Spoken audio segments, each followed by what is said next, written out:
नमस्कार दोस्तों, अथर्व एजुकेटर के इस YouTube प्लेटफॉर्म पर एक बार पुनः आपका स्वागत है।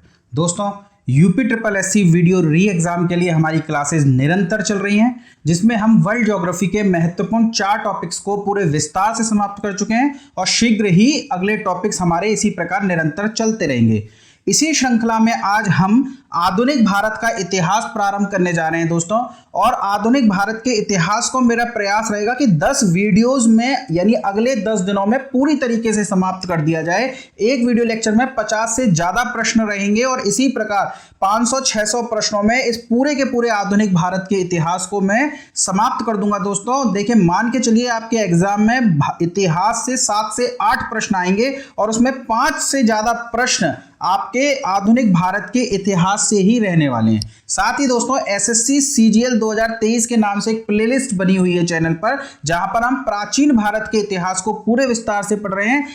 इस वीडियो के एग्जाम्स के लिए मैं इतिहास की क्लासेस अलग से लूंगा, पर जब तक आप जो है उन वीडियोस को भी फॉलो कर सकते हैं, क्योंकि क्वेश्चंस वही रहने हैं। इतिहास एग्जाम्स के हिसाब से बदलता नहीं है दोस्तों। वही मैं वहां पढ़ाने वाला हूं, वही मैं आपकी क्लासेस में भी पढ़ाने वाला हूं। तो जब तक आप अपने समय को बचाते हुए एसएससी सीजीएल 2023 प्लेलिस्ट में जाकर के उन लेक्चर्स को ले सकते हैं। चलिए प्रारंभ करता हूं आज का सेशन। पर उससे पहले यदि आप चैनल पर पहली बार आए हैं और अभी तक आपने चैनल को सब्सक्राइब नहीं किया है, तो प्लीज दोस्तों चैनल को सब्सक्राइब कीजिए। सेशन पसंद आए तो वीडियो को लाइक भी कीजिएगा। यही हमारा मोटिवेशन होता है। इसी से मुझे पता लगता है कि मेरे द्वारा जो चीजें आपको समझाई जा रही हैं वो आपके समझ में आ रही है या नहीं है, आपको ऐसा लगता है कि नहीं कि वो आपके लिए फायदेमंद साबित होंगी। कम्युनिकेशन का जरिया एकमात्र यही है दोस्तों हमारे बीच में। तो प्लीज चैनल को सब्सक्राइब कीजिए और वीडियो को लाइक भी कीजिएगा। चलिए देखते हैं आज का पहला प्रश्न। और आज का पहला प्रश्न है, कुस्तुनतुनिया का युद्ध निम्न में से किस वर्ष लड़ा गया? देखिए दोस्तों, ये जो कुस्तुनतुनिया का युद्ध है ये भारतीय इतिहास से संबंधित नहीं है, ये विश्व इतिहास का प्रश्न है। लेकिन यहां पर ये प्रश्न आपके लिए इसलिए रखा गया है दोस्तों, क्योंकि अगर आप भारत के आधुनिक भारत के इतिहास को समझना चाहते हैं तो इस प्रश्न को आपको पढ़ना पड़ेगा। यहीं से आधुनिक भारत का इतिहास प्रारंभ होता है। क्योंकि दोस्तों, भारत के साथ में यूरोप का व्यापार एक लंबे समय से चल रहा था। ऐसा नहीं है कि वास्को डी गामा ने जब भारत की खोज करी उसके बाद से यूरोपीय कंपनियों का भारत के साथ में व्यापार प्रारंभ हुआ हो। भारतीयों के साथ में यूरोप बहुत लंबे समय से व्यापार कर रहा था, पर जिस मार्ग से व्यापार करता था वह मार्ग फारस की खाड़ी से होकर के गुजरता था। और यही कुस्तुनतुनिया का जो युद्ध था, यह युद्ध सरासेनिक यानी मुसलमानों के और बेंजेटाइन साम्राज्य यानी यूरोपियों के मध्य लड़ा गया। इसे क्रूसेड का युद्ध भी कहते हैं। ध्यान रखिएगा, क्रूसेड का युद्ध या कुस्तुनतुनिया का युद्ध एक ही बात है। इसे क्रूसेड का युद्ध भी कहते हैं। और इस युद्ध में ये जो मुसलमान शक्ति है ये विजित हो गई और ये यूरोपियन साम्राज्य पराजित हो गया और इस फारस की खाड़ी पर मुसलमानों का कब्जा हो गया। और इन मुसलमानों ने अब यूरोपियों को भारत के साथ सीधे व्यापार करने का रास्ता नहीं दिया। इनका कहना था कि अब भारत से जो भी माल खरीदेंगे हम खरीदेंगे, और यदि तुम्हें माल खरीदना है तो तुम हमारे थ्रू खरीदोगे। यानी कि अब यूरोपियों को ये जो सामान है ये महंगा मिलने वाला है दोस्तों। ये सामान यूरोपियों को महंगा मिलेगा। इस वजह से यूरोपियों ने अब भारत के लिए नया मार्ग खोजना प्रारंभ किया। वो भारत जो यूरोपियों के लिए खो गया था उसे पुनः खोजने प्रारंभ किया। तो ये कुस्तुनतुनिया के इतिहास युद्ध से ही ये इतिहास प्रारंभ होता है। और ये कुस्तुनतुनिया का युद्ध कब लड़ा गया दोस्तों? ये लड़ा गया 1453 एडी में। इसी युद्ध की वजह से अब यूरोप को भारत तक पहुंचने के लिए एक नए समुद्री मार्ग की खोज करनी पड़ी। और ये 1453 से ये खोज प्रारंभ हुई दोस्तों, और ये खोज पूरी होगी अगले 50 वर्षों बाद, लगभग 50 वर्षों बाद 1498 में जाकर के। यानी इस बीच कई अभियान भेजे गए भारत के लिए समुद्री मार्ग खोजने के लिए, पर सफलता हासिल नहीं हो पाई। तो ध्यान रखिएगा, ये जो युद्ध है आपके लिए महत्वपूर्ण हो जाता है। चलिए अगला है, उत्तमाशा अंतरीप यानी केप ऑफ गुड होप की खोज निम्न में से किसने करी? कोलंबस ने, वास्को डी गामा ने, बार्थोलोमो डियाज ने या अल्बुकर्क ने? तो दोस्तों जब वो मार्ग फारस की खाड़ी पर जब मुसलमानों का कब्जा हो गया तो पुर्तगाल का शासक था हेनरी द नेविगेटर और उसने आदेश दिया कि जाइए भारत के साथ व्यापार करने का एक नया समुद्री मार्ग खोजिए। और इस क्रम में उसने कई अभियान भेजे और वे अभियान असफल रहे। लेकिन 1486 में बार्थोलोमो डियाज के नेतृत्व में एक अभियान भेजा गया भारत की खोज करने के लिए। लेकिन वह अभियान भारत तक तो नहीं पहुंचा, पर पुर्तगाल से निकल करके वह अफ्रीका महाद्वीप के इस बिंदु तक पहुंच गया और उसने इस बिंदु का नाम दिया केप ऑफ गुड होप, यानी उत्तम आशा अंतरीप या उत्तम आशा द्वीप, ये सभी इसके नाम हैं। तो उत्तम आशा अंतरीप की खोज 1486 ईस्वी में करी। किसने करी? बार्थोलोमो डियाज ने। 1486 के बाद भी ये अभियान जारी रहे क्योंकि भारत तो खोजा नहीं गया। तो 1492 में स्पेन का नाविक था कोलंबस और वो भी भारत की खोज करने निकला, पर भारत के स्थान पर उसने अमेरिका को खोजा। भारत की खोज करने में, भारत की खोज से तात्पर्य भारत के से समुद्र पहुंचने, भारत तक पहुंचने के लिए समुद्री मार्ग की खोज सबसे पहले करने में कौन कामयाब हुआ? तो वो हुआ पुर्तगाली व्यापारी वास्को डी गामा। और वास्को डी गामा ने कब भारत की खोज करी या कब भारत के साथ व्यापारिक मार्ग की खोज करी?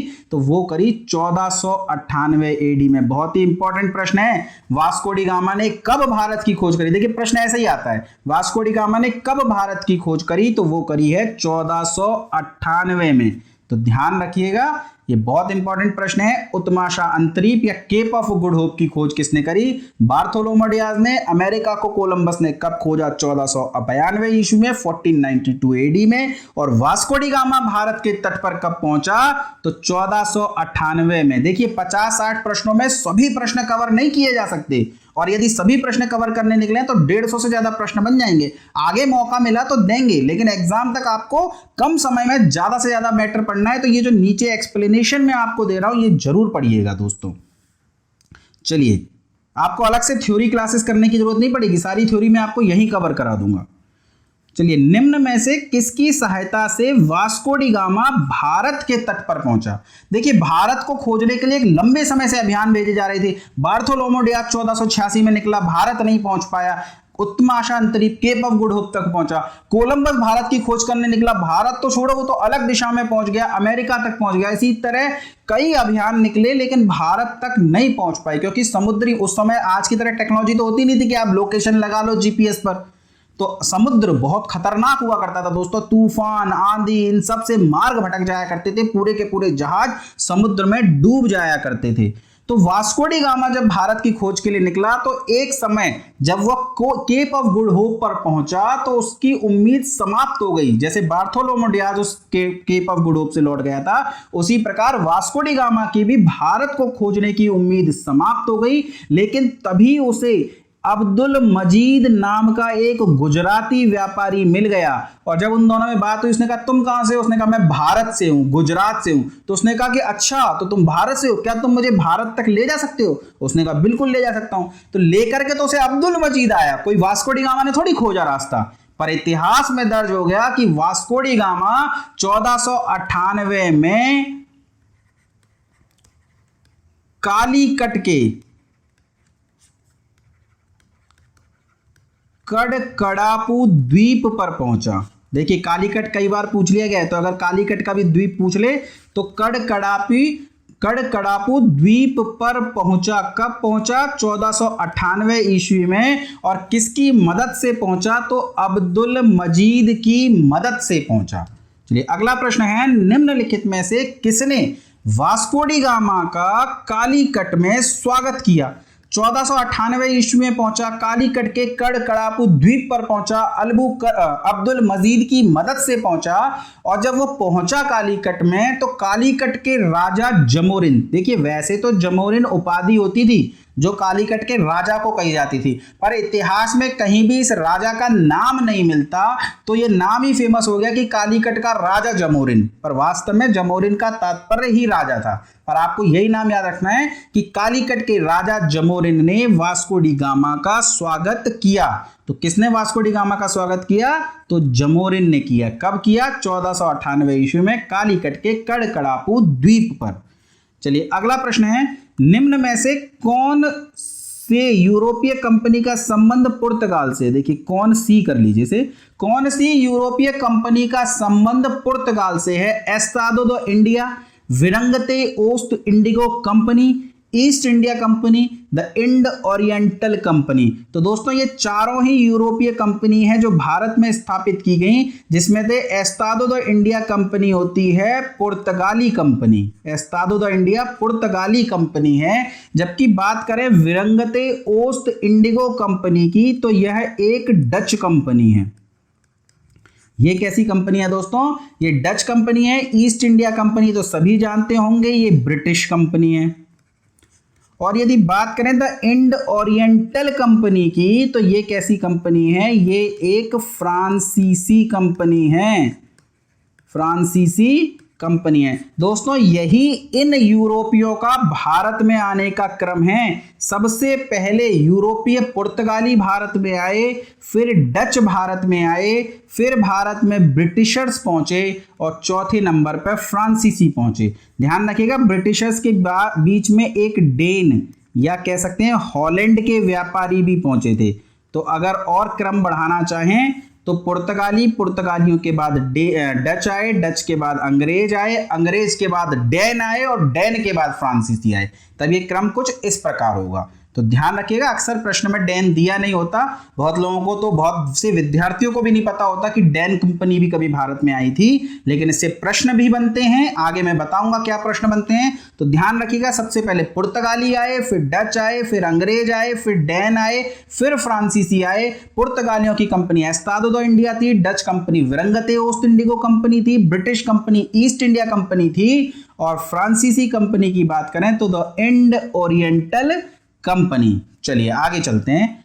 पुर्तगाली राजा इमैनुअल प्रथम द्वारा वास्को डी गामा को कौन सी उपाधि प्रदान की गई? देखिए पुर्तगाल के दो राजाओं के नाम मिलते हैं। एक नाम अभी आपने प्रारंभ में पढ़ा, हेनरी द नेविगेटर, जिसने भारत के रास्ते खोजने के लिए अभियान भेजे। लेकिन वो तो बात हो रही है 1453 की, और ये वास्को डी गामा आया 1498 में। तो इन 50 वर्षों में या इन 45 वर्षों के बीच में पुर्तगाल में भी राजा बदल गया है, और अब पुर्तगाल में जो राजा है उसका नाम है इमैनुअल प्रथम। तो ये जब वास्को डी गामा भारत पहुंचा 1498 में कालीकट के कड़कड़ापू द्वीप पर, जहां उसका स्वागत पुर्तगाल के राजा जमोरिन ने किया, कुछ समय बाद ये वास्को डी गामा वापस पुर्तगाल जा रहा है। और ये किसकी सहायता से पहुंचा था? अब्दुल मजीद की सहायता से। तो जब ये पुर्तगाल वापस जा रहा है तो ये अपने साथ में काली मिर्च और मसाले लेकर के जा रहा है। और काली मिर्च और मसालों को लेकर के जा रहा है तो व्यापारी है, सामान खरीद के ले जा रहा है। कुछ सामान इसे उपहार में मिला, कुछ इसने खरीदा, और ये सामान ले जा करके वो पुर्तगाल में बेचेगा। पुर्तगाल में या यूरोप में, स्पेन आदि देशों में वो बेचेगा। और बेचने पर आपको कितना प्रॉफिट होता है? जब आप कोई सामान खरीद के लाते हैं 1% का मार्जिन होता है, 2% का मार्जिन होता है, 3% का मार्जिन होता है। लेकिन इसने 60 गुना फायदा कमाया। 60 गुना। देखिए सुनने में बड़ा अजीब लगता है, यानी आप एक दुकान चला रहे हैं जहां पे आप 1 रुपए का सामान खरीद रहे हैं और 60 रुपए में बेच रहे हैं। तो 60 गुना जब इसने फायदा कमाया तो सोचिए कितना अमीर हो गया। पूरे यूरोप में तहलका मच गया। वास्को डी गामा पूरे यूरोप में प्रसिद्ध हो गया कि वास्को डी गामा भारत गया और भारत से माल खरीद करके लाया और 60 गुना माल बेच रहा है। एक तो उन लोगों को 60 रुपए में मिल रही है 1 रुपए की चीज, तो उन्हें तो लग रहा है यार एक तो ये इतना सस्ता लेके आया, हमें इतना महंगा बेच रहा है। और वास्को डी गामा कह रहा है मैं तो इतने का ही बेचूंगा, खरीदना है खरीदो, नहीं तो चले जाओ भारत, ले आओ। और भारत का रास्ता तो पता ही नहीं किसी को, वो तो वास्को डी गामा ने खोज लिया। अब रास्ता तो बताने से रहा वास्को डी गामा। तो 60 गुना माल कमाया।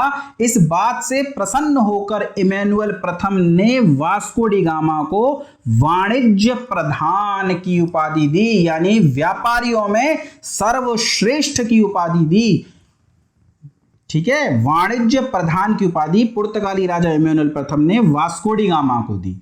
और वास्को मतलब पुर्तगालियों को अब रास्ता मिल चुका है, लेकिन अब यूरोप में एक प्रतिस्पर्धा चल गई भारत तक रास्ता खोजने की। तो डच कंपनी भी लगातार भारत तक पहुंचने का प्रयास कर रही है। अब पुर्तगालियों के सामने दो लक्ष्य हैं, एक तो लगातार भारत से सामान खरीद करके लाना है और यूरोप में बेचना है, और इस डच कंपनी को, अभी अंग्रेज तो आए नहीं है कहीं पे भी मैप पर, इस डच कंपनी को भारत में पहुंचने से, भारत का रास्ता खोजने से भी रोकना है। तो लगातार डच जहाजों पर पुर्तगाली आक्रमण कर रहे हैं। हिंद महासागर और अरब सागर में एक नौसेना लेकर के बैठ गए हैं कि अब किसी भी जहाज को हम भारत तक पहुंचने नहीं देंगे, यानी कि रास्ता खोजने के बाद मार्ग को अवरुद्ध कर करके बैठ गए हैं ये पुर्तगाली। ध्यान रखिएगा ये बात। और ये जो नीति है ये क्या कहलाई? ये कहलाई नीले पानी की नीति। आगे चर्चा करेंगे हम इस नीले पानी की नीति के बारे में। चलिए आगे देखते हैं। निम्न में से किस पुर्तगाली ने अरब व्यापारियों का जहाज पकड़ करके राजा जमोरिन को दे दिया? देखिए, वास्को डी गामा आया 1498 में, और जब वास्को डी गामा लौट गया तो पुर्तगाल को तो रास्ता मिल गया, उसने पुर्तगाल के और व्यापारी भी अब भारत तक पहुंच रहे हैं। तो वास्को डी गामा के बाद पेड्रो एल्ब्रेज कैब्रल नाम का एक पुर्तगाली व्यापारी भारत आया सन 1500 एडी में। और 1500 एडी में जब वो भारत आया तो राजा जमोरिन ने कहा, अरे यार ये क्या बात हुई, अभी तो वास्को डी गामा गया, अब ये आ गए। उसको ज्यादा अच्छा नहीं लगा, तो उसने पेड्रो एल्ब्रेज कैब्रल का कुछ खास स्वागत करा नहीं। तो पेड्रो एल्ब्रेज कैब्रल ने कहा कि शायद राजा जमोरिन को लग रहा है कि मुझे क्या फायदा हो रहा है, मेरे यहां से ये माल खरीद करके ले जा रहे हैं और पुर्तगाल में जाकर के बेच दे रहे हैं, मुझे क्या मिल रहा है, तो इनको भी कुछ प्रॉफिट दिया जाए। अब पेड्रो एल्ब्रेज कैब्रल के पास तो कुछ था नहीं, उसका तो पैसा था, पैसे से तो वो व्यापार करेगा। तो उसने क्या करा, अरब व्यापारियों से जहाज छीन लिया और राजा जमोरिन को गिफ्ट कर दिया। तो पेड्रो एल्ब्रेज कैब्रल ने अरब व्यापारियों का जहाज पकड़ करके राजा जमोरिन को गिफ्ट कर दिया। इस बात से राजा जमोरिन प्रसन्न हो गया और पेड्रो एल्ब्रेज कैब्रल को भी सामान और गिफ्ट्स के साथ में उसने पुर्तगाल के लिए विदा कर दिया। चलिए अगला है, निम्न में से किस वर्ष वास्को डी गामा पुनः भारत आया? अब देखिए, पहली बार कब भारत आया? पहली बार आया 1498 एडी में, पहली बार। अब भाई 60 गुना बिजनेस कमा करके गया है, पैसा उसने कमाया है 60 गुना प्रॉफिट, तो दोबारा नहीं आएगा क्या? ऐसा कभी होता है कि कोई एक बिजनेसमैन आया और उसको अच्छी डील मिल जाए और वो डील करने दोबारा ना लौटे? ये तो पॉसिबल नहीं है। तो वास्को डी गामा दोबारा लौटा दोस्तों, 3 बार वास्को डी गामा आया और तीसरी बार में भारत में ही दफन भी हो गया है, वापस नहीं लौट पाया। तो दूसरी बार कब आया है? तो ध्यान रखिएगा, दूसरी बार आया है 1502 एडी। तो ध्यान रखिए यहां पर एक शब्द लिख रहा है पुनः। अगर ये पुनः नहीं लिखा होता तब इस प्रश्न का उत्तर क्या हो जाता? 1498 एडी। तो एग्जाम में हमें ऐसे छोटे छोटे प्रश्न दिखते नहीं है दोस्तों, प्रेशर बहुत ज्यादा होता है, टेंशन बहुत ज्यादा होती है। अरे सिलेक्शन नहीं हुआ तो अब घर वाले आगे पढ़ने के लिए पैसा नहीं देंगे, तो बहुत सारा प्रेशर होता है दोस्तों विद्यार्थियों पर, सभी पर होता है, कोई ऐसी सोचने की बात नहीं है। तो एग्जाम के उस प्रेशर में ये छोटे छोटे शब्द दिखते नहीं है और फटाक से मार के आएंगे 1498 एडी और सिलेक्शन आपका बहुत दूर हो जाएगा दोस्तों। फिर एक एक नंबर के लिए रिट डालते रहते हैं, जैसे लेखपाल में डाली जा रही है, और रिजल्ट अवरुद्ध कर दिया जाता है। न तो रिट का ही कुछ होना है और ना ही अन्य स्टूडेंट्स का रिजल्ट ही आ पाता है। तो जिसने भी रिट डाली है, वैसे तो अब एक ही रिट बची है, तो प्लीज उसे वापस ले लीजिए, अन्य अभ्यर्थियों का भला होने दीजिए। तो ध्यान रखिएगा, वास्को डी गामा भारत कब आया? अगर ये प्रश्न होता तो उत्तर होता 1498 एडी, पर पुनः भारत कब आया तो उत्तर हो जाएगा 1502 एडी। चलिए आगे चलते हैं। अगला प्रश्न है, पुर्तगालियों द्वारा भारत में स्थापित पहली फैक्ट्री निम्न में से कहां स्थापित की गई? अब देखिए 1502 में वास्को डी गामा आया और फिर चला गया, तो 15, ये क्रम ऐसे ही याद रखिएगा, 1486 में बार्थोलोमो डियाज ने केप ऑफ गुड होप की खोज करी। 1492 में कोलंबस ने अमेरिका की खोज करी। 1498 में वास्को डी गामा कालीकट के तट पर पहुंचा। 1500 ईस्वी में पेड्रो एल्ब्रेच कैब्रल ने पुर्तगाली जहाज पकड़ करके राजा जमोरिन को दे दिया और 1502 में वापस आया वास्को डी गामा और 1503 में कोचीन में पुर्तगालियों ने पहली फैक्ट्री स्थापित करी। और दूसरी फैक्ट्री पूछे तो 1505 में कन्नूर में स्थापित करी थी। और ये दोनों ही जगह कहां पर हैं? ये हैं दोस्तों आपकी केरल में। चलिए आगे चलते हैं। पुर्तगाली कंपनी का प्रथम गवर्नर निम्न में से कौन था? वास्को डी गामा, अल्मीडा, अल्ब्रेज पेड्रो कैब्रल या डुप्ले? तो पुर्तगाली कंपनी, अब देखिए 1503 में फैक्ट्री स्थापित हो गई है, 1505 में दूसरी भी फैक्ट्री स्थापित हो गई है। तो अब पुर्तगाली कंपनी बन चुकी है एस्तादो द इंडिया। और जब कंपनी बना दी गई है तो कंपनी का प्रशासन चलाने के लिए गवर्नर नियुक्त किया जाएगा और जिसे गवर्नर नियुक्त किया गया है वो अल्मीडा है। और अल्मीडा को दो जिम्मेदारियां दी गई हैं। एक तो पुर्तगाल का व्यापार भारत में ज्यादा से ज्यादा फैलाना है, भारतीय क्षेत्रों पर व्यापार एकाधिकार करना है और वे डच जो मार्ग ढूंढ रहे हैं भारत तक पहुंचने का, उन डचों को समुद्र में ही दफन कर देना है, उनके जहाजों को डुबो देना है। अल्मीडा को यह जिम्मेदारी दी गई और अल्मीडा ने इस जिम्मेदारी को निभाते हुए उन जहाजों पर आक्रमण किया और इसी नीति को नीले पानी की नीति, ब्लू वाटर पॉलिसी या शांत जल की नीति कही गई। यानी कि अरब सागर और हिंद महासागर के व्यापार पर एकाधिकार करना, किसी भी यूरोपीय शक्ति को भारत पहुंचने से रोकना। चलिए अगला है, चोल की लड़ाई के समय गुजरात का शासक कौन था? अब याद कीजिए 1453 का कुस्तुंतनिया का युद्ध, फारस की खाड़ी पर अरब जो मुसलमान हैं वे कब्जा करके बैठ गए हैं कि अब यूरोपीय कंपनी भारत के साथ व्यापार न कर पाए। 50 वर्षों तक तो वो कब्जा बना रहा, लेकिन पुर्तगाल ने वो मार्ग नया खोज लिया और इस प्रकार मुसलमानों का व्यापार अब समाप्त हो गया। वो जो मीडिएटर की भूमिका निभा रहे थे, वो जो प्रॉफिट कमा रहे थे, अब वो प्रॉफिट उनका समाप्त हो गया। तो ये मुसलमान जो है अब पुर्तगालियों से नफरत करेंगे कि नहीं करेंगे? इन पुर्तगालियों को पराजित करने का प्रयास करेंगे कि नहीं करेंगे? तो ध्यान रखिएगा, गुजरात के शासक के साथ मिस्र के व्यापारी और मिस्र के व्यापारियों के साथ अरब के व्यापारी, इन्होंने बना लिया एक संघ और संघ बना करके पुर्तगालियों पर कर दिया आक्रमण। पुर्तगालियों पर कर दिया क्या? आक्रमण। और ये जो आक्रमण है यही कहलाई चोल की पहली लड़ाई, जो 1508 और 9 में लड़ी गई। तो चोल की पहली लड़ाई में पराजित हो गए ये गुजरात, मिस्र और अरब के व्यापारी, और पुर्तगाली शक्ति जो है स्थापित हो गई इनके ऊपर। तो इस समय जब चोल की लड़ाई हो रही है तो पुर्तगाल का गवर्नर कौन है? तो पुर्तगाल का गवर्नर है अल्मीडा। ये वही अल्मीडा है जो नीले पानी की क्रांति नीति चला रहा है।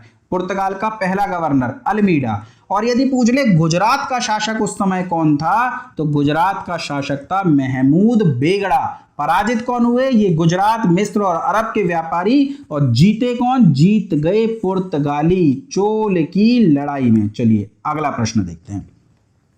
अगला प्रश्न है दोस्तों, बीजापुर के सुल्तान से गोवा छीना अल्मीडा ने, अल्बुकर्क ने, नीनो डी कुना ने, थॉमस बेस ने। तो दोस्तों समय के साथ पुर्तगाली अब अपनी शक्ति स्थापित कर रहे हैं। वे पुर्तगाली जो अभी तक कोचीन तक सीमित थे, कोचीन में अपनी फैक्ट्री बना करके बैठे हैं, कन्नूर में अपनी फैक्ट्री बना करके बैठे हैं, 1510 तक आते आते उन्होंने गोवा पर अधिकार कर लिया।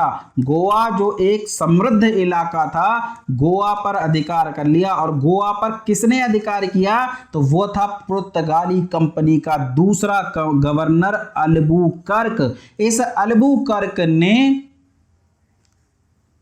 यूसुफ आदिल शाह, ये नाम जरूर याद रखिएगा दोस्तों, यूसुफ आदिल शाह, यानी बीजापुर के आदिल शाही सुल्तान यूसुफ आदिल शाह से 1510 में गोवा को छीन लिया। ध्यान रखना, गोवा पर अधिकार कर लिया, पर अभी गोवा को राजधानी नहीं बनाया। लंबे वर्षों तक गोवा राजधानी नहीं रही पुर्तगालियों की। राजधानी मतलब केंद्र नहीं रहा व्यापार का। व्यापार का केंद्र अभी भी कोचीन बना हुआ है। पर 1510 में गोवा जैसे समृद्ध इलाके को अल्बुकर्क ने छीन लिया। इसी वजह से अल्बुकर्क को भारत में पुर्तगाली शक्ति का वास्तविक संस्थापक कहा जाता है। न तो वास्को डी गामा को कहा जाता है, न पेड्रो अल्ब्रेच कैब्रल को कहा जाता है, ना ही अल्मीडा को कहा जाता है जिसने नीले पानी की नीति चलाई, बल्कि पुर्तगाली शक्ति का वास्तविक संस्थापक किसे कहा जाता है। ऐसी स्थिति में प्रश्न का उत्तर हो जाएगा अल्बुकर्क। चलिए आगे देखते हैं। निम्न में से किस पुर्तगाली गवर्नर ने मुख्यालय कोचीन से गोवा स्थानांतरित किया। तो देखिए अल्बुकर्क ने 1510 में गोवा पर अधिकार कर लिया। गोवा पर अधिकार किसने करा, तो अल्बुकर्क ने। इसी वजह से अल्बुकर्क को पुर्तगाली शक्ति का वास्तविक संस्थापक कहते हैं। पर राजधानी कब बनाया गया या केंद्र कब बनाया गया या मुख्यालय कब स्थानांतरित हुआ, वो हुआ है दोस्तों 1530 में। और किसने किया है, तो वह करा है दोस्तों नीनो डी कुन्हा ने। ध्यान रखिएगा किसने किया है, तो वो किया है नीनो डी कुन्हा ने। नीनो डी कुन्हा जो पुर्तगाल का ही गवर्नर था। चलिए अगला प्रश्न देखते हैं। किन यूरोपियों ने भारत में प्रथमतः सामुद्रिक व्यापारिक केंद्र स्थापित किए। तो अभी तक तो देखो हमने पढ़ा ना, सबसे पहले पुर्तगाली आए हैं, अभी तक तो हमने डचों को भी आने नहीं दिया। तो सबसे पहले किसने सामुद्रिक व्यापारिक केंद्र स्थापित किए, स्थिति में प्रश्न का उत्तर हो जाएगा पुर्तगाली।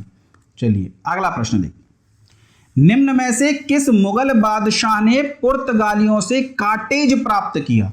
अब देखिए कार्टेज क्या होता था, तो हिंद महासागर और अरब महासागर में ये अपने जहाज लेकर के बैठे हुए हैं। ये यूरोप के व्यापारियों को भारत में आने नहीं दे रहे और साथ ही भारत के व्यापारियों को यूरोप में भी जाने नहीं दे रहे।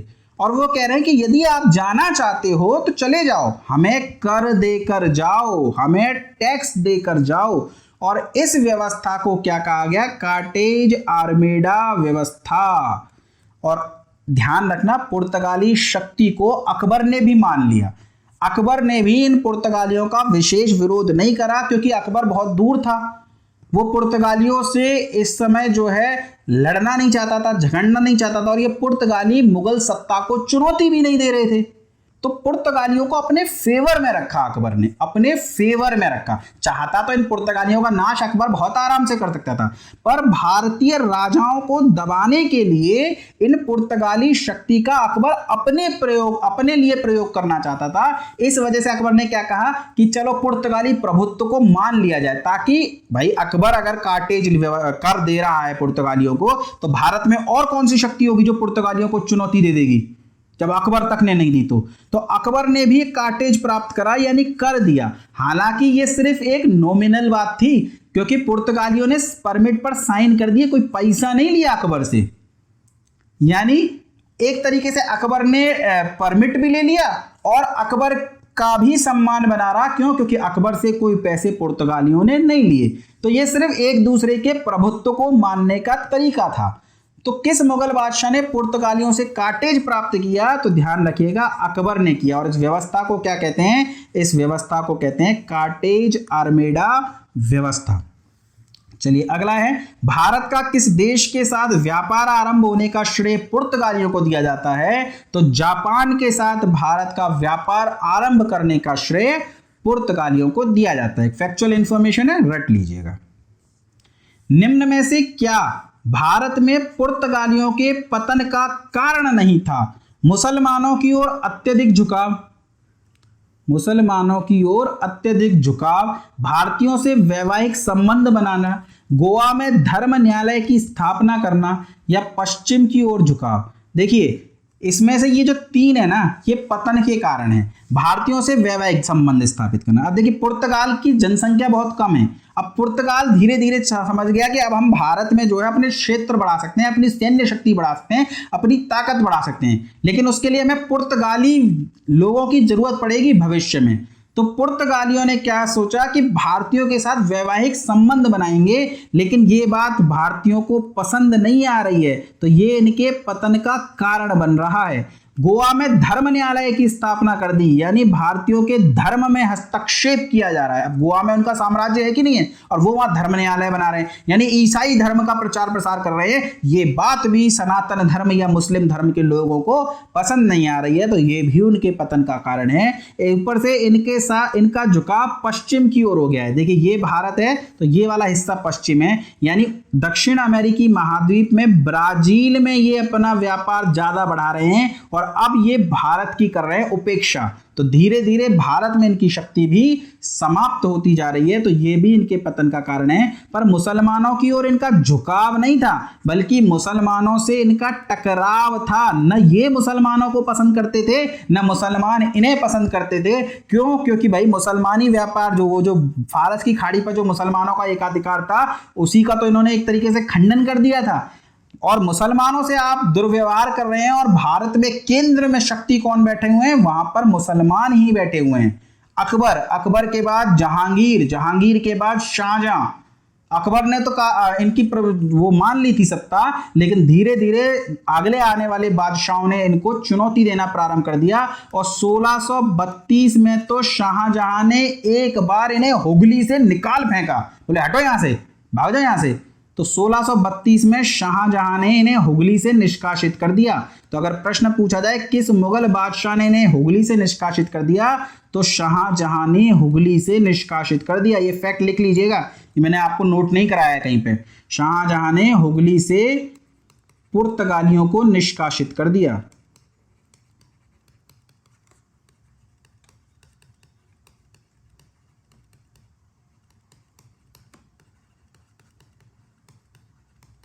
तो प्रश्न का उत्तर क्या हो जाएगा? प्रश्न का उत्तर हो जाएगा ए।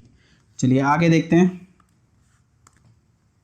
निम्न में से, अच्छा दिया हुआ था दोस्तों मैंने ये प्रश्न, चलिए कोई बात नहीं, अब आप नोट कर लीजिए। इसका उत्तर हो जाएगा शाहजहां कब निष्कासित किया था?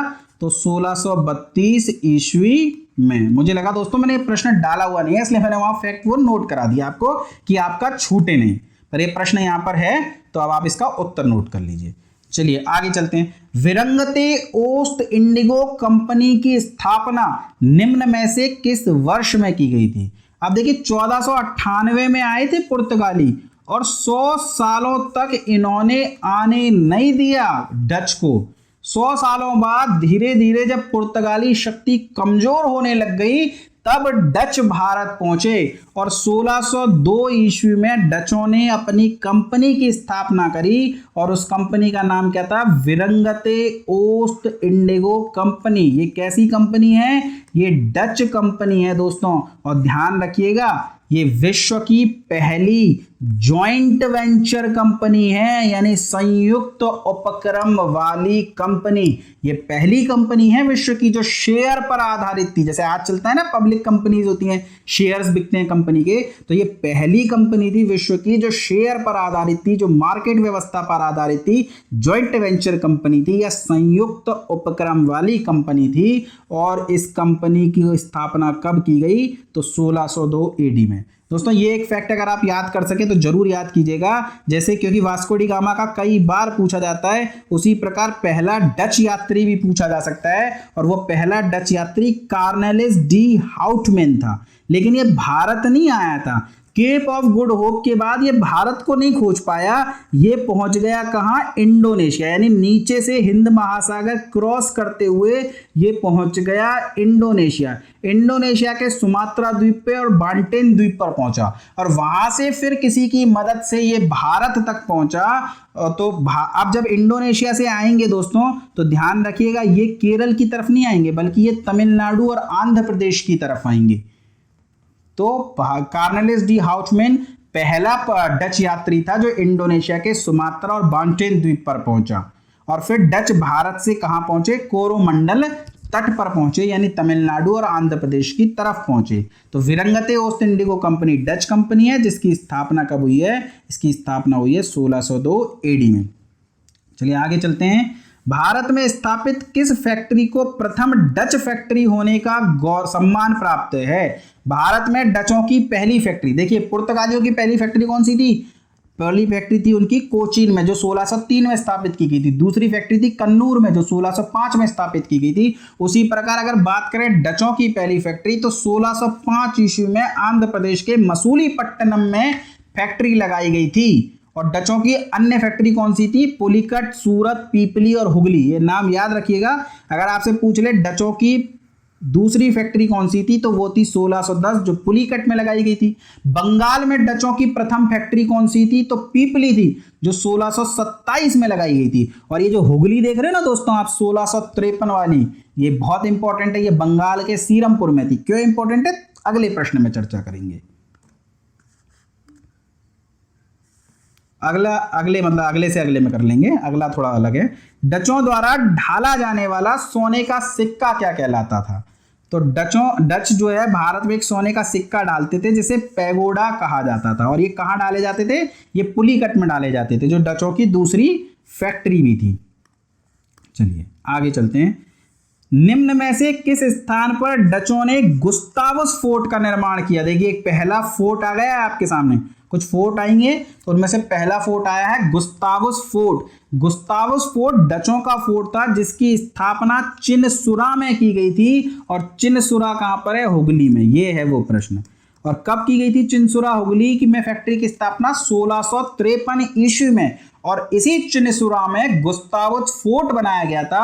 और ये गुस्तावस फोर्ट डचों का केंद्र था। यहां डचों के प्रशासनिक नियम एडमिनिस्ट्रेटिव रूल बनाए जाते थे। चलिए अगला है बेदरा का युद्ध। बेदरा का युद्ध इतिहास का बहुत ही फेमस युद्ध है। कब लड़ा गया था? तो 1759 एडी में लड़ा गया था। किस के बीच लड़ा गया था? तो डचों का अंग्रेजों से युद्ध हुआ था। यानी ब्रिटिश ईस्ट इंडिया कंपनी जो भारत पहुंच चुकी है 1600 ईस्वी में, उसका यानी अगले 150 वर्षों बाद 1759 एडी में डचों से युद्ध हुआ। और इस युद्ध में डच पराजित हो गए और भारत में उनका पतन हो गया। तो डचों का बेदरा का युद्ध किससे हुआ था? तो ब्रिटिश सेना से हुआ था। कब हुआ था? तो 1759 एडी में हुआ था। चलिए अगला प्रश्न देखते हैं। इंग्लैंड में ब्रिटिश ईस्ट इंडिया कंपनी की स्थापना के समय भारत में मुगल बादशाह निम्न में से कौन था? तो देखिए 1599 एडी में स्थापना हो रही है। कुछ पुस्तकों में आपको 1600 एडी भी मिल जाएगा, लेकिन स्थापना हुई है 1599 एडी में। ध्यान रखिएगा, कमेंट में आएंगे कुछ ऑप्शन कि नहीं सर 1600 में हुई है, पर 1599 एडी में ही हुई है। ये बात आप ध्यान रखिएगा। और उस समय भारत में मुगल बादशाह था अकबर। फिर 1600 क्यों मिलता है? क्योंकि 1600 में ईस्ट इंडिया कंपनी को पूर्व के देशों के साथ व्यापार करने हेतु 15 वर्षों का चार्टर दिया गया। 1599 एडी में जॉन कंपनी के नाम से ये कंपनी बनी थी। बाद में ये कंपनी भारत में ईस्ट इंडिया कंपनी कहलाई। तो 1599 में जो भारत का बादशाह था वो अकबर था। और इंग्लैंड की महारानी कौन थी? तो इंग्लैंड की महारानी थी एलिजाबेथ। चलिए अगला है विलियम हॉकिंस निम्न में से किस वर्ष भारत पहुंचा? तो अब अंग्रेजी कंपनी बन चुकी है, अब अंग्रेजों को भारत में व्यापार करना चाहते हैं। और अंग्रेज बड़े ही कह सकते हैं कि तमीज से व्यापार करते थे, यानी वो कोई लूप होल नहीं छोड़ते थे। तो उन्होंने कहा अगर भारत में व्यापार करना है तो मुगल दरबार से परमिशन ले लो ताकि पूरे भारत में कोई ना रोके, क्योंकि भारत में पुर्तगाली भी हैं, डच भी हैं, तो ये सब समस्या खड़ी करेंगे। तो मुगल बादशाह से परमिशन ले ली जाए।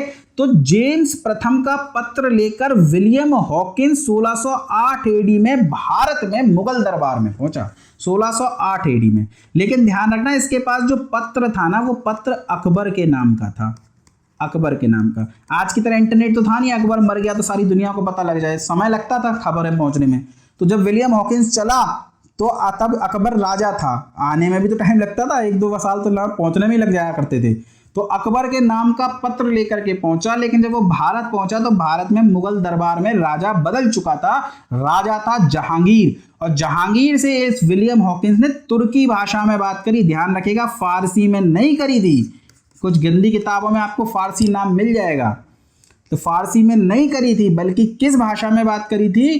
तुर्की भाषा में बात करी थी। क्यों? क्योंकि उसे तुर्की आती थी, वो तुर्की में ब्रिटिश राजदूत रह चुका था, फारसी तो उसे आती भी नहीं थी। तो उसने जहांगीर से फैक्ट्री बनाने की अनुमति मांगी, लेकिन जहांगीर ने उसे फैक्ट्री बनाने की अनुमति नहीं दी। क्यों? क्योंकि जहांगीर उस समय तक पुर्तगालियों को नाराज नहीं करना चाहता था। जहांगीर ने पुर्तगालियों को खुश करने के लिए अंग्रेजों को परमिशन नहीं दी, पर वो अंग्रेजों को भी नाराज नहीं करना चाहता था, वो किसी को नाराज नहीं करना चाहता था। तो उसने अंग्रेजों के ये जो आया था ना विलियम हॉकिंस, इसे 400 का मनसब दे दिया। देखिए 400 का मनसब, मनसब क्या होता है ये जब बताएंगे, जब आपको मुगल हिस्ट्री पढ़ाएंगे।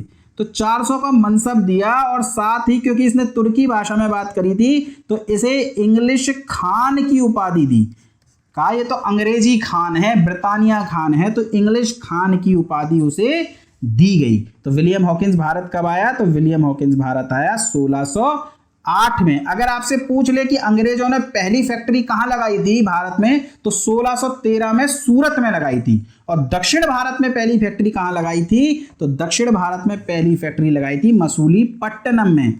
और ये सब बातें 1613 और इसकी हो रही है, जबकि जब 1608 में विलियम हॉकिंस आया था तो उसको परमिशन नहीं मिली। लेकिन 1611 में कैप्टन मिडिल्टन था, उसने स्वाली के युद्ध में पुर्तगालियों को पराजित कर दिया।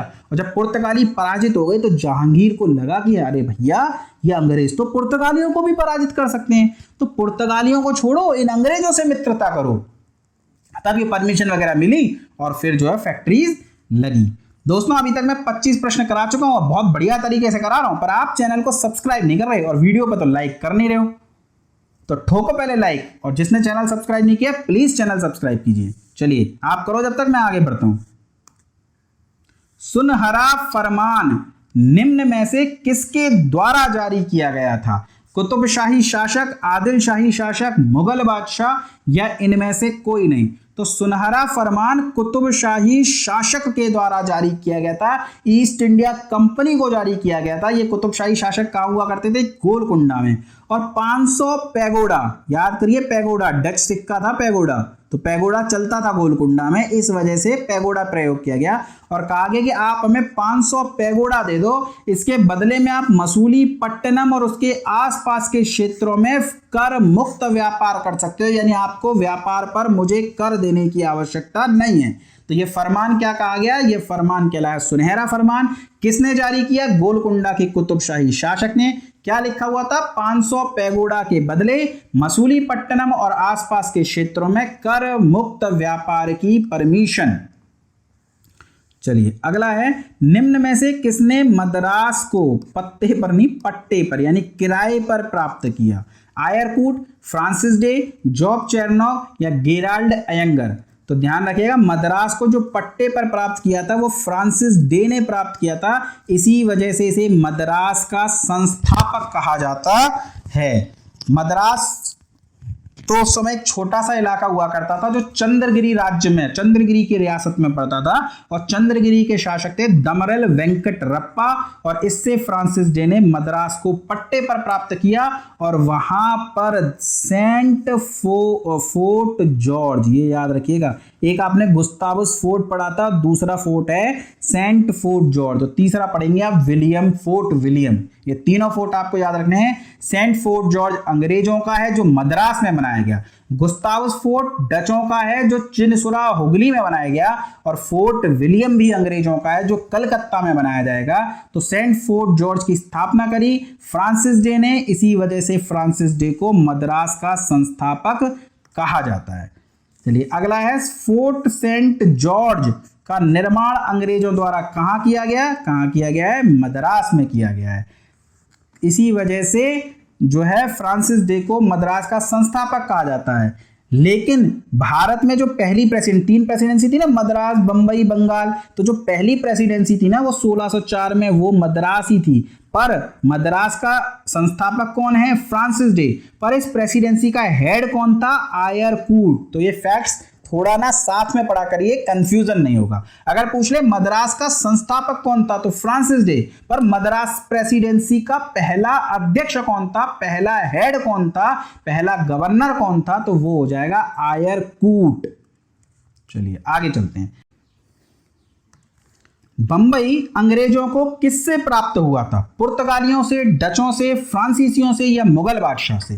तो ध्यान रखिएगा, बंबई अंग्रेजों को प्राप्त हुआ था पुर्तगालियों से। सूरत पर, बंबई पर, इन सभी जगहों, सॉरी सूरत नहीं, कोचीन पर, गोवा पर, कन्नूर पर और बंबई पर, इस पर पुर्तगालियों का कब्जा था। लेकिन 1861 में इंग्लैंड का राजा था चार्ल्स द्वितीय, और उस चार्ल्स द्वितीय का विवाह हुआ पुर्तगाल की राजकुमारी कैथरीन के साथ में, यानी युद्ध की बजाय विवाह संबंध स्थापित हो रहे हैं।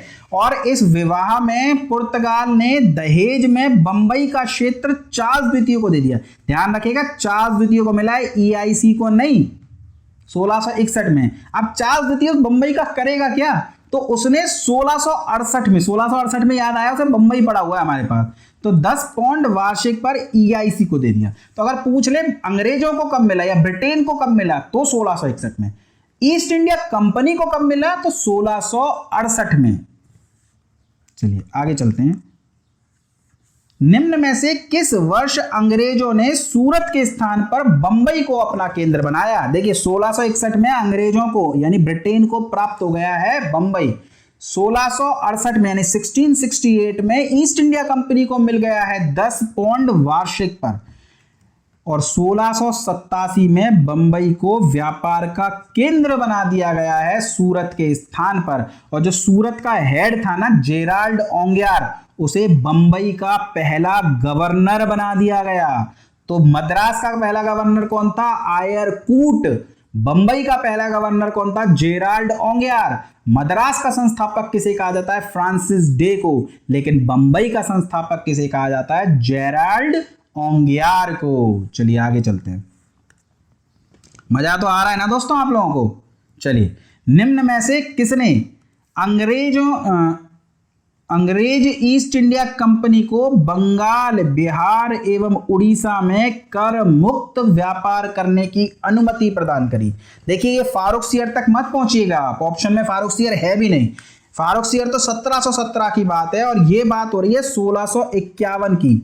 1651 में बंगाल का सूबेदार था शाह शुजा, और शाह शुजा एक रोग से ग्रसित था, और डॉक्टर गैब्रियल बांटन जो कि अंग्रेज थे, उस अंग्रेज ने शाह शुजा का कर दिया इलाज, और ये ठीक हो गया, और इससे ये बहुत ज्यादा खुश हो गया, और उसने 3000 रुपए के बदले बंगाल, बिहार और उड़ीसा में कर मुक्त व्यापार करने की अनुमति प्रदान कर दी अंग्रेजों को।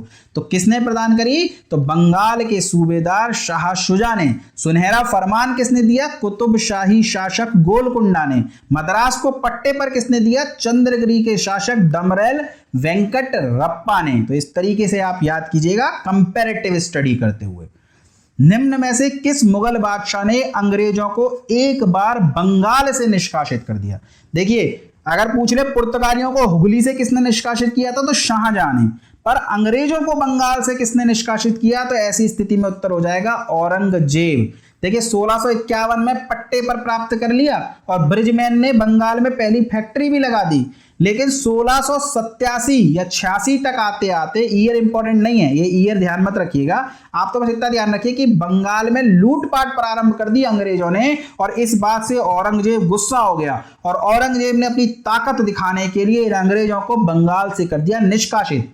हालांकि बाद में जॉब चार्नॉक ने अंग्रेजों से, मुगल बादशाह औरंगजेब से माफी मांगी, और माफी मांगने पर औरंगजेब ने बड़प्पन दिखाते हुए माफ भी कर दिया। क्यों? क्योंकि औरंगजेब तो बस अपनी ताकत दिखाना चाहता था ताकि ये अंग्रेज कभी उसे चुनौती न दें। लेकिन अगर उसी समय उसने औरंगजेब ने अंग्रेजों को निकाल फेंका होता तो भारत आगे चल के अंग्रेजों का गुलाम नहीं बनता। तो औरंगजेब ने अंग्रेजों को बंगाल से बाहर निकाल दिया था, लेकिन माफी मांग ली, माफ कर दिया।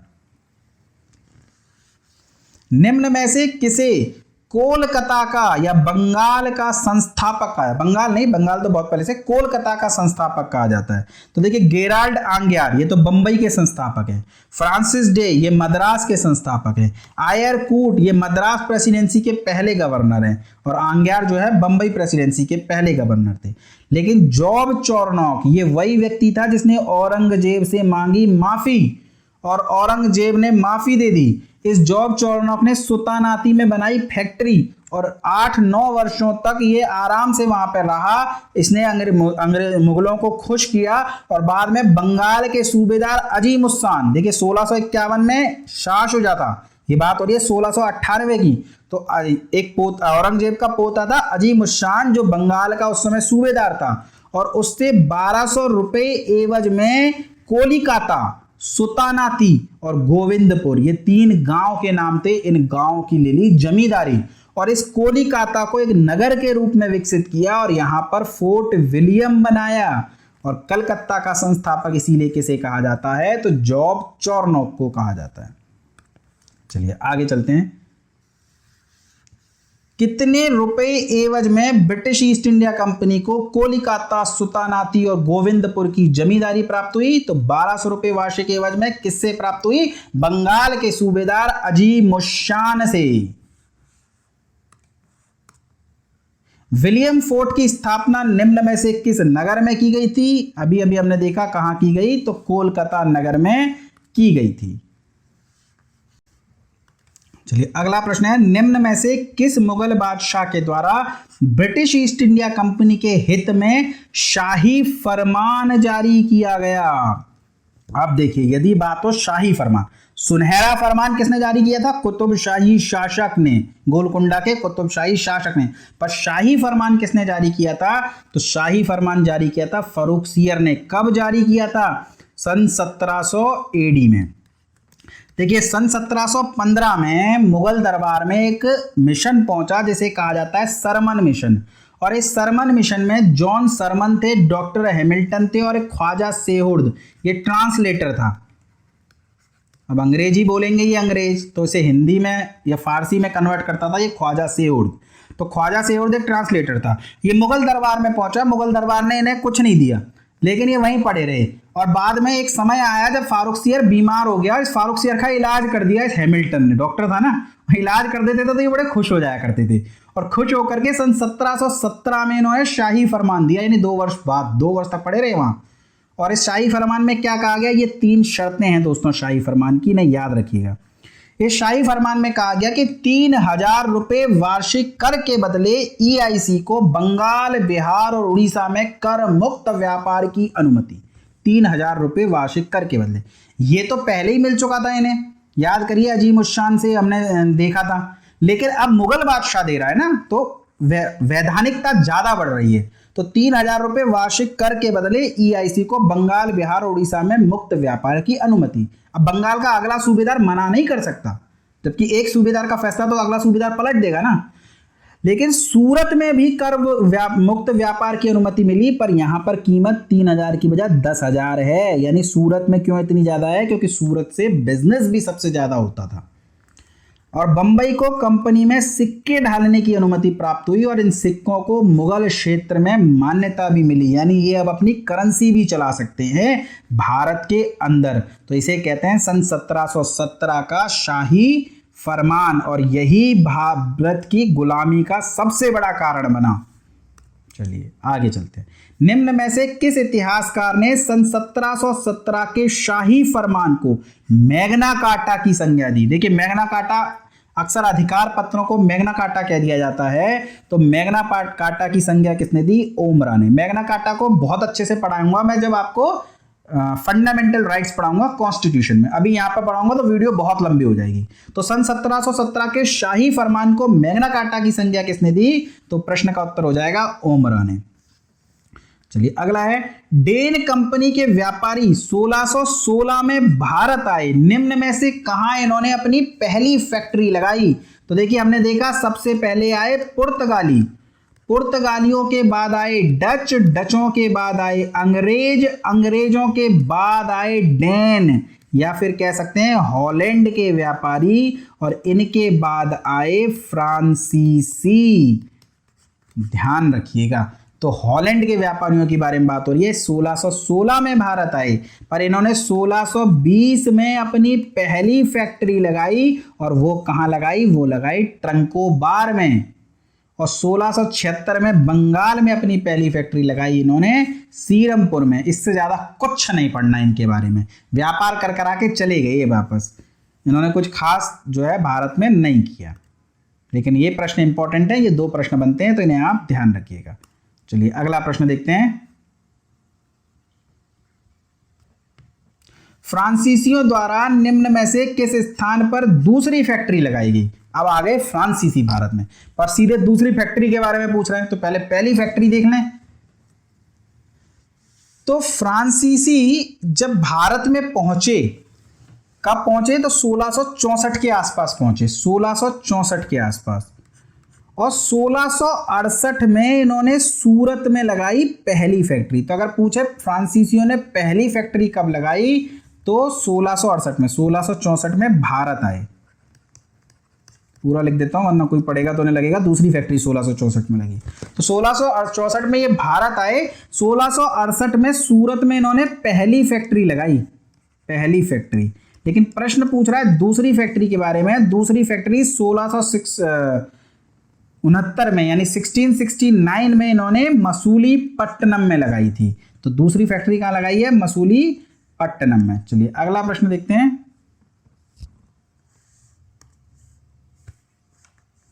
निम्न में से कौन सबसे अंत में भारत में आए? तो सबसे अंत में कौन आए? फ्रांसीसी। सबसे पहले पुर्तगाली, फिर डच, फिर अंग्रेज, फिर डैन और सबसे अंत में आए फ्रांसीसी 1664 में। उस समय फ्रांस का शासक कौन था? लुई 14। और लुई 14 का मंत्री था एक कोलबर्ट, और उसी कोलबर्ट के प्रयासों से फ्रांसीसी कंपनी बनी और फ्रांसीसी भारत तक पहुंचे। ध्यान रखिएगा, एक सरकारी कंपनी थी और इसी वजह से पुर्तगाली फ्रांसीसी भारत में ज्यादा नहीं टिक पाए। क्यों? क्योंकि इनकी कंपनी पर सरकार का नियंत्रण था, जबकि ब्रिटिश ईस्ट इंडिया कंपनी एक प्राइवेट कंपनी थी। अगला प्रश्न है, निम्न में से किस वर्ष मुर्शिद कुली खां को बंगाल का सूबेदार घोषित किया गया? देखिए अब बंगाल की हिस्ट्री प्रारंभ हो रही है, प्लासी का युद्ध, बक्सर का युद्ध तक हम जाएंगे। तो बंगाल की जो इतिहास है वो मुर्शिद कुली खां से यदि समझा जाए तो मुर्शिद कुली खां को सन 1717 में औरंगजेब ने बंगाल का दीवान बनाया था। यानी सूबेदार के अधीन एक अधिकारी होता है बंगाल का दीवान, जो राजस्व मामलों को संभालता है। लेकिन सन 1717 में फारूक सियर ने मुर्शिद कुली खां को बंगाल का सूबेदार बना दिया।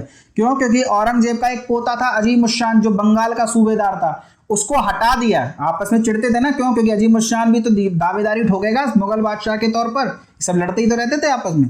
तो उसका पतन करना चाहता है, उसकी शक्ति को कम करना चाहता है, तो अजीम उस शान को हटा दिया बंगाल से और मुर्शिद कुली खां जो वहां का दीवान था उसे नियुक्त कर दिया क्या? सूबेदार। अब मुर्शिद कुली खां की लड़ाई होगी अजीम उस शान से, अजीम उस शान आराम से काम तो करने नहीं देगा, क्योंकि कोई मामूली आदमी तो है नहीं, वो भी औरंगजेब का पोता है।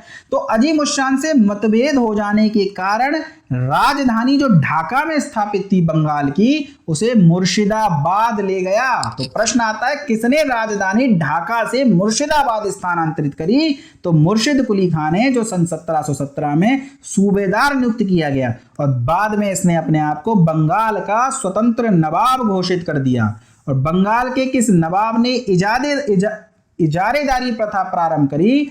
सिराजुद्दौला ने, अलीवर्दी खान ने, सरफराज खान ने या मुर्शिद कुली खान ने? तो इजारेदारी की प्रथा मुर्शिद कुली खान ने प्रारंभ करी थी। ये एक टैक्स कलेक्ट करने का तरीका होता था, राजस्व वसूलने की ये प्रथा थी। तो किसने प्रारंभ करी थी? तो ये प्रारंभ करी थी मुर्शिद कुली खान ने।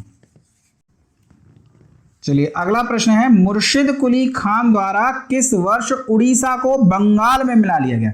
देखिए अभी जब हम आधुनिक भारत के इतिहास पे आगे चर्चा करेंगे तो जब भी मैं आपको बंगाल बोलूंगा ना, तो बंगाल से तात्पर्य होता है बंगाल प्लस उड़ीसा प्लस बिहार, यानी पश्चिम बंगाल, बांग्लादेश, उड़ीसा और बिहार, एक पूरा क्षेत्र मिलाकर के बंगाल बनता था। तो उड़ीसा को बंगाल में किसने मिलाया था? तो मुर्शिद कुली खान ने मिलाया था सन 1719 में। यानी सन 1717 में सूबेदार बना और सन 1719 में इसने उड़ीसा को मिला लिया और अपने आप को स्वतंत्र घोषित कर दिया। अब रह गया बिहार, उड़ीसा आ गया, बंगाल प्लस उड़ीसा। बंगाल के किस नवाब द्वारा बिहार को बंगाल में सम्मिलित किया गया? तो मुर्शिद कुली खां के बाद बंगाल का नवाब बना शुजाउद्दीन। ये शुजाउद्दीन मुर्शिद कुली खां का दामाद था और इसी शुजाउद्दीन ने बिहार को बंगाल में मिला लिया। लेकिन बिहार से एक इंपॉर्टेंट प्रश्न बनता है, क्योंकि बिहार बहुत बड़ा था, तो बिहार पर इसने एक नायाब सूबेदार नियुक्त करा अलीवर्दी खां को। ये अलीवर्दी खां आगे चल के बंगाल का नवाब बन जाएगा दोस्तों। तो अली वर्दी खां को बिहार का नायब सूबेदार नियुक्त कर दिया शुजाउद्दीन ने, और शुजाउद्दीन जो मुर्शिद कुली खां के बाद बंगाल का नवाब बना, उसने बिहार को बंगाल में मिला लिया। चलिए अगला है, किस युद्ध में विजय प्राप्त कर अली वर्दी खां बंगाल का नवाब बन बैठा? अब देखिए, शुजाउद्दीन ने इसे बिहार का नायब सूबेदार बनाया। शुजाउद्दीन की मौत के बाद उसका पुत्र सरफराज बंगाल की गद्दी पर बैठा, पर इस अली वर्दी खान ने इस सरफराज को गिरिया के युद्ध में पराजित कर दिया, गिरिया के युद्ध में गिरा दिया, और अली वर्दी खान बंगाल का नवाब बन बैठा। और ये जो है बंगाल का सबसे योग्य नवाब भी कहलाता है। तो कौन सा युद्ध हो जाएगा? युद्ध हो जाएगा गिरिया का युद्ध। चलिए आगे चलते हैं। बंगाल के किस नवाब ने अंग्रेजों की तुलना मधुमक्खी से की? तो अली वर्दी खान ने ही अंग्रेजों की तुलना मधुमक्खी से की। अपने उत्तराधिकारी सिराजुद्दौला को समझाते हुए उसने कहा था कि अंग्रेज मधुमक्खी के समान हैं, यदि तुम इन्हें छेड़ोगे नहीं तो इनसे शहद प्राप्त कर सकोगे, और यदि इन्हें तुमने छेड़ दिया तो ये तुम्हें डंक मारेंगे। तो अंग्रेजों की तुलना मधुमक्खी से किसने करी थी? अली वर्दी खान ने करी थी। निम्न में से किस मराठा सरदार ने अली वर्दी खान पर आक्रमण करके उसे चौथ देने पर मजबूर किया? देखिए, अली वर्दी खान जो था, जब बंगाल का नवाब बना तो सरफराज को हरा करके बना, नया व्यक्ति था, धीरे धीरे होल्ड पा रहा था, तो उसने होल्ड पाने के लिए अपने पद को वैधानिकता प्रदान करने के लिए मुगल बादशाह को 2 लाख रुपए भेजे, और मुगल बादशाह से जो है अपने पद की वैधानिकता प्राप्त कर ली। 2 लाख रुपए खर्ची हुए थे कि इसी समय में मराठा सरदार रघुजी ने अली वर्दी खां पर आक्रमण कर दिया। अब अली वर्दी खां इस समय मराठा शक्ति से उलझना नहीं चाहता था, क्योंकि ये मराठा शक्ति उस समय भारत की सर्वाधिक शक्तिशाली सेना थी। मुगल बादशाह समाप्त हो चुके थे, कुछ नहीं थे, नाम के बादशाह थे, मराठाओं से भयभीत थे, और ऐसी स्थिति में अली वर्दी खां इन मराठाओं से लड़ना नहीं चाहता था। तो मराठाओं से लड़ने की बजाय उसने कहा कि भैया मैंने मुगल बादशाह को 2 लाख दिए, तुम 12 लाख ले जाओ, देखो कितना ज्यादा पैसा दे रहा हूं तुमको, 6 गुना, तुम 12 लाख ले जाओ। और ये जो उड़ीसा, जो मुर्शिद कुली खान ने जोड़ा था ना बंगाल में, उसके कुछ क्षेत्र भी दे दिए। क्षेत्र दे दिए मतलब वहां से टैक्स कलेक्ट करने का अधिकार दे दिया, चौथ वसूलने का अधिकार वहां से भी दे दिया। तो ध्यान रखिएगा, मराठा सरदार कौन सा था जिसने आक्रमण किया था? वो था रघुजी। चलिए आगे चलते हैं। अगला प्रश्न है, मनिहारी का युद्ध सिराजुद्दौला और खालिस्तान के मध्य लड़ा गया। तो ध्यान रखिएगा, गिरिया का युद्ध पढ़ा आपने, एक युद्ध है मनिहारी का युद्ध। मनिहारी का युद्ध सिराजुद्दौला और शौकत जंग के मध्य लड़ा गया। देखिए, अली वर्दी खां का कोई पुत्र नहीं था, उसकी 3 पुत्रियां थी। एक पुत्री से उसे सिराजुद्दौला प्राप्त हुआ, और एक और पुत्री थी, उससे उसे शौकत जंग, मतलब उस पुत्री का पुत्र जो था शौकत जंग था, जो कि पटना का नवाब था। लेकिन सिराजुद्दौला को अली वर्दी खां ने अपना उत्तराधिकारी घोषित कर दिया, जबकि शौकत जंग बड़ा था, तो इस बात से शौकत जंग चिढ़ गया। शौकत जंग ने सिराजुद्दौला पर आक्रमण किया, और मनिहारी के युद्ध में शौकत जंग को पराजित करके सिराजुद्दौला निर्विवाद रूप से बंगाल की गद्दी पर बैठा। हालांकि ज्यादा लंबे समय तक राज्य नहीं कर पाया, अंग्रेजों ने प्लासी के युद्ध में उसे पराजित कर दिया। चलिए अगला प्रश्न देखते हैं। काल कोठरी की घटना की जानकारी निम्न में से कौन देता है? देखिए, काल कोठरी की घटना क्या थी? काल कोठरी की घटना यह थी कि विलियम फोर्ट पर सिराजुद्दौला ने आक्रमण कर दिया और 146 अंग्रेजों को एक कोठरी में बंद कर दिया, और कहते हैं दूसरे दिन केवल 23 अंग्रेजी जीवित बचे। कलकत्ता के विलियम फोर्ट में यह घटना घटी, जिसे काल कोठरी की घटना कहते हैं, और हॉलवेल इसके बारे में जानकारी देता है। इस हॉलवेल के अलावा और कोई उस समय का जो समकालिक इतिहासकार है वो जानकारी नहीं देते। एक पुस्तक है सियारिल मुतखैरिन, जिसके लेखक है गुलाम हुसैन। लिखना चाहें तो आप लिख लीजिए, गुलाम हुसैन की पुस्तक है सियारिल मुतखैरिन, जिसमें उस समय की हर छोटी मोटी जानकारी है। वो भी इस काल कोठरी की घटना का जिक्र नहीं करते। तो ऐसा लगता है कि ये हॉलवेल के द्वारा मनगढ़ंत कहानी रची गई है। अंग्रेजों को, जो प्लासी का युद्ध हुआ था, जो षड्यंत्र रचा गया था, उसमें अंग्रेजों को बचाने के लिए कि देखो हमने तो बदला लिया था काल कोठरी की घटना का, ये तो अत्याचारी था सिराजुद्दौला। तो ये हॉलवेल इस बारे में जानकारी देता है, आप तो इतना याद रखिएगा। चलिए अगला है 23 जून सन 1757 को प्लासी का युद्ध लड़ा गया। प्लासी किस नदी के किनारे स्थित है? प्लासी का युद्ध किस किस के बीच लड़ा गया? तो सिराजुद्दौला और अंग्रेजों के बीच लड़ा गया। सिराजुद्दौला और अंग्रेजों के बीच। और अंग्रेजों का नेतृत्व कौन कर रहा था? तो वो कर रहा था क्लाइव। और किस नदी के किनारे ये प्लासी है? तो प्लासी स्थित है गंगा नदी के किनारे। और जिस क्षेत्र में ये स्थित है वहां पर गंगा नदी को पुनः एक बार भागीरथी के नाम से जाना जाता है। उत्तराखंड में भागीरथी और अलकनंदा के संगम से गंगा बनी। और बंगाल में एक वितरिका अलग हो जाती है गंगा से, और जो मुख्य गंगा है उसे पुनः किस नाम से जाना जाता है? भागीरथी के नाम से। तो ऑप्शन में यदि भागीरथी दिया है तो आपको प्रश्न का उत्तर भागीरथी ही करना होगा। चलिए अगला प्रश्न देखते हैं। प्लासी के युद्ध के बाद EIC को कहां की जागीरदारी प्राप्त हुई? ईस्ट इंडिया कंपनी को कहां की जागीरदारी प्राप्त हुई? तो प्लासी के युद्ध के बाद बंगाल का नवाब किसे बना दिया गया? मीर जाफर को बना दिया गया। और इस मीर जाफर ने कई सारे उपहार दिए ईस्ट इंडिया कंपनी को, क्लाइव को और अन्य अंग्रेजों को।